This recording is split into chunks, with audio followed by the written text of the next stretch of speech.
Martin Jonathan Bernier du Journal de Montréal était au Centre Bell hier soir, témoin auditif de tout ce délire. Il était également à l'entraînement de l'équipe ce matin à Brassard. Ça va bien, Joe? Ça va bien, JC. Alors, Martin confirme que c'est Daubèche, mais j'ai l'impression que n'eût été une performance magistrale de Montembeault. Daubèche gardait les buts demain contre les Devils. Je pense que c'était prévu. Je pense que c'était prévu d'avance. Puis là, on peut voir ça de deux façons. Puis c'est un peu la question que je me pose. C'est est-ce que là, on envoie le gardien le plus haut contre la meilleure équipe des deux, c'est-à-dire les Devils, ou est-ce qu'on a gardé notre gardien numéro 1 pour les matchs, pour le match du Centre Bell d'hier? Donc, c'est un peu...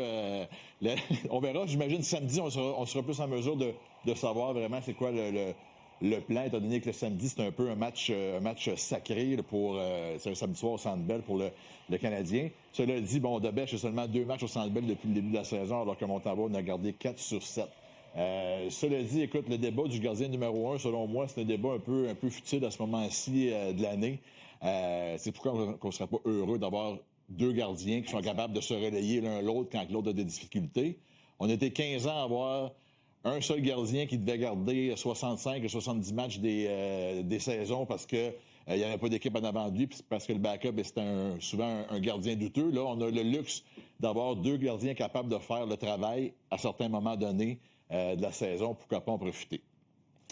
Je pense que tu as tout à fait raison. Et à tous ceux qui ont hué hier, moi, mon humble opinion, là, tu vas voir Metallica ou Céline Dion, un show de théâtre ou un humoriste, ça fait pas ton affaire, tu te lèves, tu t'en vas, mais tu ne hues pas.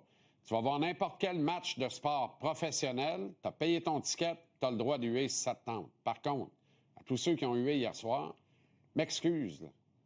Vous ne connaissez pas la game, vous ne savez pas de quoi vous parlez.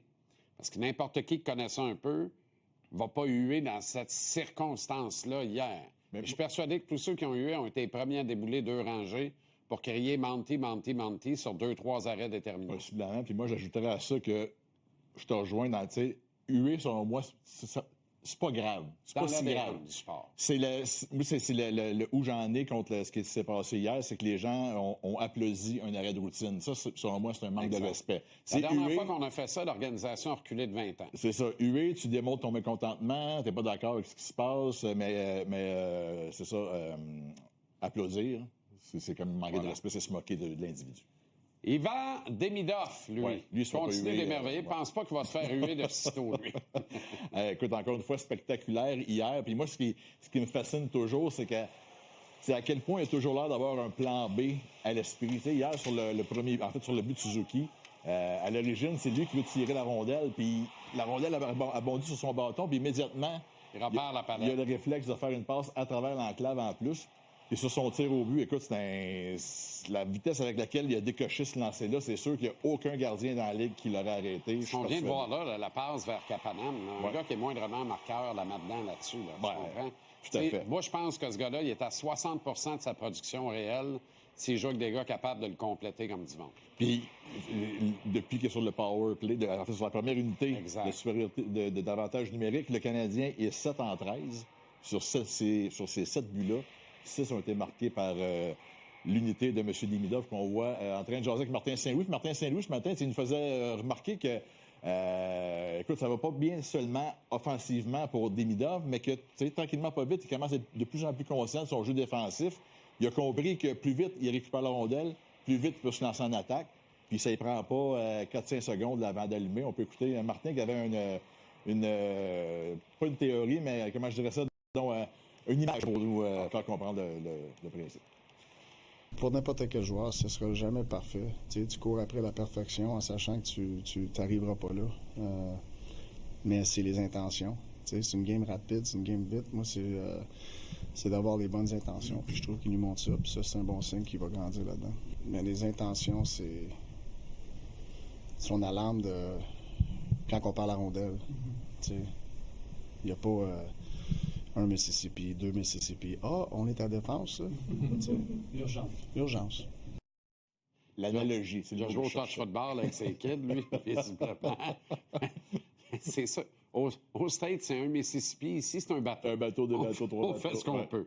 Donc, pas un classique défensif hier, pas un classique dans le registre de la discipline non plus. faut pas répéter ça demain contre un adversaire pas mal plus coriace et dangereux. Ben non, mais surtout que le 5 contre 3, tu avais Ivan Demida, Noah Dobson et Mike Matheson sur la bonne position. Dans la boîte, c'était tes deux go-to guys en désavantage numérique. Puis là, on parle d'un club hier, les Flyers, qui joue à peine pour 500. Donc, comme tu l'as dit, demain, c'est Jack Hughes, Nico Hischier, Timo Meier, Dawson Mercer, Jasper Bratt. Ça peut faire...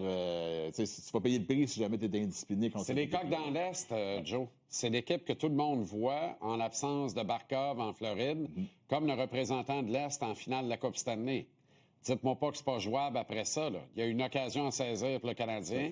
Ça commence demain. Ça commence demain, puis le jeu en zone défensive, très important. Hier, en zone défensive, seulement 27 des batailles à 1 contre 1 pour la rondelle remportées. Ça veut dire que 3 fois sur 4, c'est l'adversaire qui sortait du coin avec la rondelle. C'est pour ça qu'on a eu de la misère de même. Puis que les Flyers ont eu 31 chances dangereuses de marquer. Faut le faire pareil, là. Honnêtement, là, il y a trop d'occasions depuis le début de la saison où on pourrait sortir la célèbre quote de Carbeau. Je pense que c'était à Saint-Louis. Et travaille pas! Ouais. Et travaille pas! Tant que tu travailleras pas, tu gagneras pas! Kirk Muller peut pas jouer. Moi, je peux pas jouer. On peut pas travailler à leur place. Ils travaillent pas. Ça ressemblait à ça. À Détroit. C'était à Détroit, c'était pas à Saint-Louis. Non, à Détroit. Je vois encore le mur comment blanc. je voyage. Encore le mur blanc derrière. Ah oui, c'est ça. C'est ça, c'était à Détroit. Le Joe Louis Arena. Ouais, le mur blanc puis le rouge des Wings d'en face à Carbeau. Merci, Joe. Ça fait plaisir. Bon, match demain. Salut.